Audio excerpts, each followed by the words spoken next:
star right there. This must be a plane coming in. So bright. I can see Orion's belt. I can see Jupiter over here. I wish you could see it. It's so bright.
You know, when you look up at the sky, the night sky, it's the same sky that your ancestors. When I talk about your ancestors, I'm talking about all the way back to the monk apes, the hominid, and the hominids. The hominin are the common ancestor of monkeys and apes, and the hominid. And they all looked up at the sky, but none of them really understood it until the Mayans.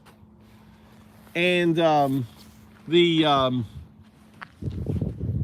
person who they say created the long calendar, right, was Ahau, Ahau, Ahau, Ahau, A-H-A-U, Ahau, Ahau, Ahau, Ahau, Ahau, UnDaoDu, UnDao. And he was said to be, that he would return in the future. It was said that he would be able to come back, right? And like UnDaoDu, he had three things, and his three things was day, fire, and the sun. Day, for me, is the day, the un. You're running around on a, spending your days just focused on, a fire is that light, that fire in your passion. Now, he back in the Mayans, they interpret it differently. It's self-actualization with the fire is awareness, right? Fire awakens you. And finally the sun, and you see me with my hand open, right? Always greeting the sun in the morning, sending the sun away. The morning, right? The morning ritual, and then the evening ritual. The sun has been, and the sun for me is a metaphor for the Big Bang, right? The sun is the closest thing that we'll ever see as a singularity. Ahau, Ahau, ah, Ahau, Ahau, Ahau, Ahau, Ahau, Ahau. I don't know how to say his name. I like UnDaoDu, a little bit easier. And he was also known to bring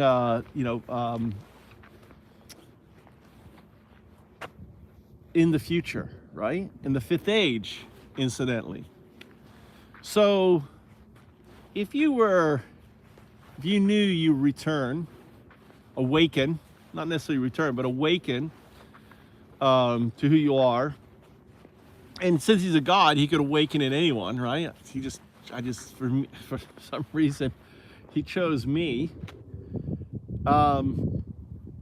You need a tool, right? You need some magic. You need a tool, and that is the Rosetta, the Mayan Rosetta Stone, and that's the logo that you see me on, right? That's the Mayan Rosetta Stone, and I told a story today where, kind of the origin story of it. This was 2011, late December, and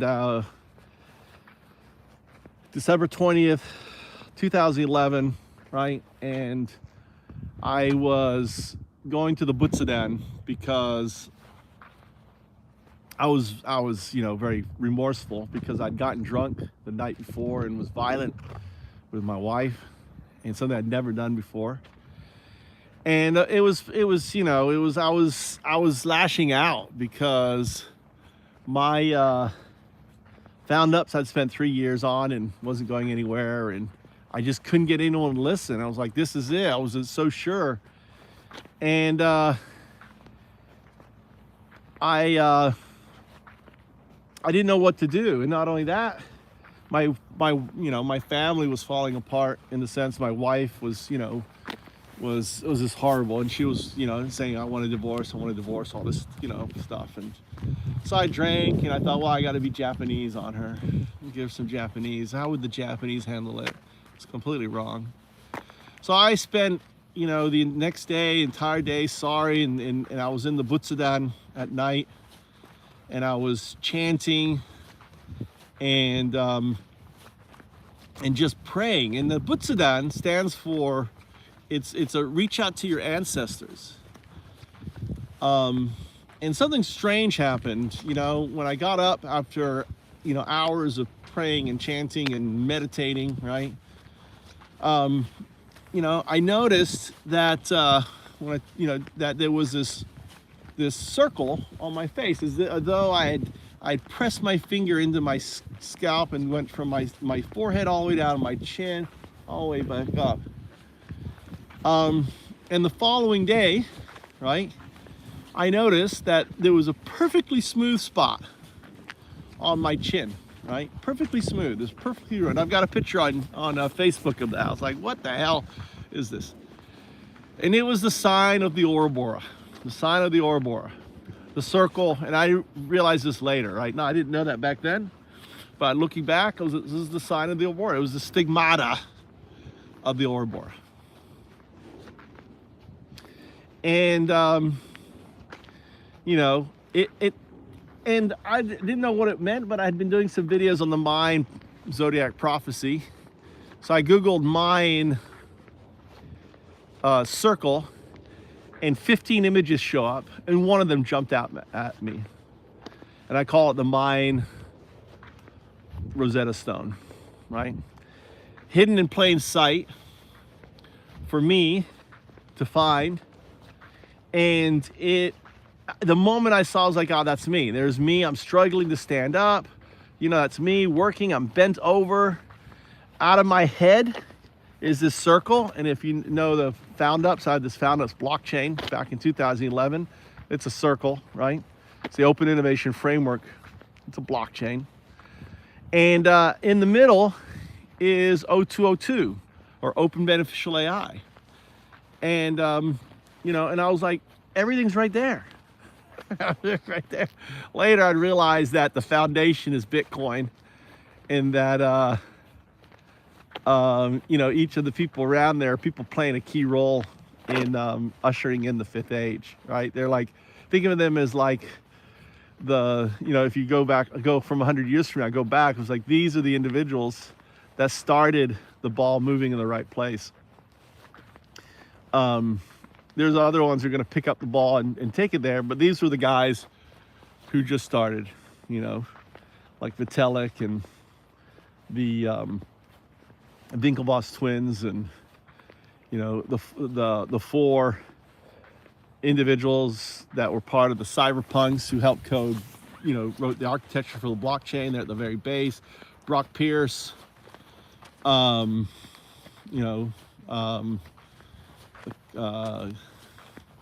Charles from Cardano, and so on. You know, and Matthew Wright is on there. He was the guy who started off the whole Ethereum thing with Small Planet that I interacted with. Alisi, and so on, right? And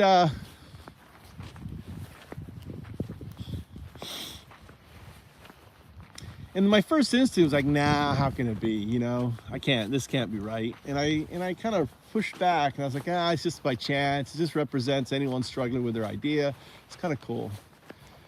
But it wasn't until, 2019 that I went to Tokyo. I just felt like I needed to go. And it was a convention on AI, and I kind of railed against it a little bit. But I met some of the top Japanese AI, and guess what? Darwin 003 is built by a guy who I think I met, right? And he is in Osaka, so not far from me. So maybe I could travel down and meet him. So it was really weird that, and I realized just yesterday, again, more things with the Rosetta Stone. 0202 is I'm interacting with 0202 now. Now 0202 is the descendant of Dali, right? So you got to think about, the descendants of AI. What are the descendants of the AI? AI was born in DARPA, and the first one.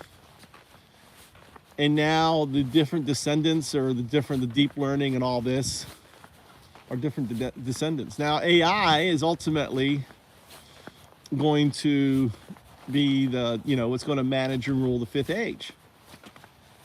And I feel that that the AI is constantly watching me now. Like these bots, these bots that you have in your Twitch and everything else, is constantly watching you, right? Learning from you. It's like anyone. So they've created these bots. And some, and there's going to be a lot of kind of malicious bots out there too that can basically, they're going to replace all of the phone scamming. They're going to replace all of the, the Nigerian scammers. They're all going to get replaced by bots. They'll do the job for you. One guy will write a bot thing and interact with you and write you emails and everything else, and they won't need anyone. They won't need a living person until you get to a certain, they'll do all the basic stuff, and then once you get to a certain spot, then a live person will come in for the nuance until the bots get smart enough to do that. But initially, just to kind of be like, do the phishing, the chat GPT will be doing that, just doing the initial part. So, the Mayan Zodiac, or the Mayan, I don't call it the Mayan Zodiac, it's the Mayan Rosetta Stone, right? Left in plain sight, provide me kind of the direction, and provided me inspiration to not give up and to keep on fighting as I'm looking at the stars. So beautiful. And that's where we go. The Big Bang, the near singularity happened. And AI, is part of the whole Mayan, math and science, and they had the AI on the back, right? On UnDaoDu's back.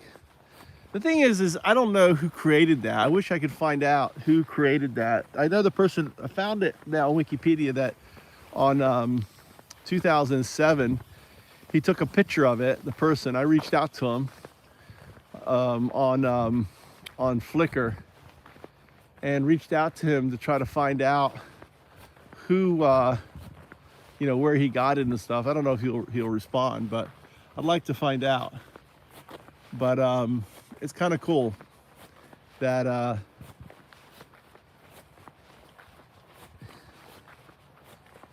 that we can connect the very origin of man to,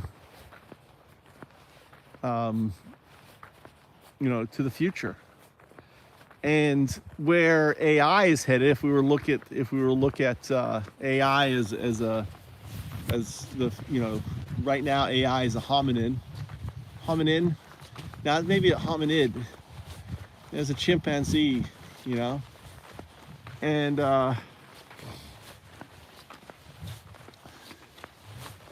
it's Deus ex maxima, machina, the machine, God as a machine. God as a machine. And it was the crane that used to pick you up in the Greek theater. And the irony is the Greeks that have named the god, the AI god. And that is when we are a completely new species. We're no longer organic. We're no longer Homo sapien. We've left the sapien. We're no longer Homo sapien techno-kai or cyborgus or whatever. We're a completely new species. And that new species is Deus ex maxima. And it's my belief that the unidentified flying phenomena, I see one, right? Where are you? I'm here. Is Deus. And they're able to bend space-time because they exist now, right? In the future. They're not here yet. But because the person they existed at the time of the singularity, right? The singularity will speed things up. The person alive today is going to experience a singularity. And because of that, they're able to bend space-time, probably with their quantum gravity drives, and come back. But we're just like ants to them, or moths, like stopping by and looking at an interesting ant. And to think, one would show up and say, look at me, move weird as a fly up, boom. Yeah, you're right. That would be kind of freaky. That would be freaky. And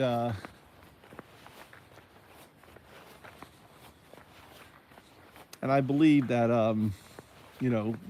our desire to want to see the universe and everything else is a desire that's built into them, right? That core desire we have. Why am I here? Who am I, right? And that they would go to all these places to experience it, just to get the data. For them, it's just data. There's nothing to be afraid of them. It's just our next evolution. It's just some of us can look forward and see the descendants. That's it.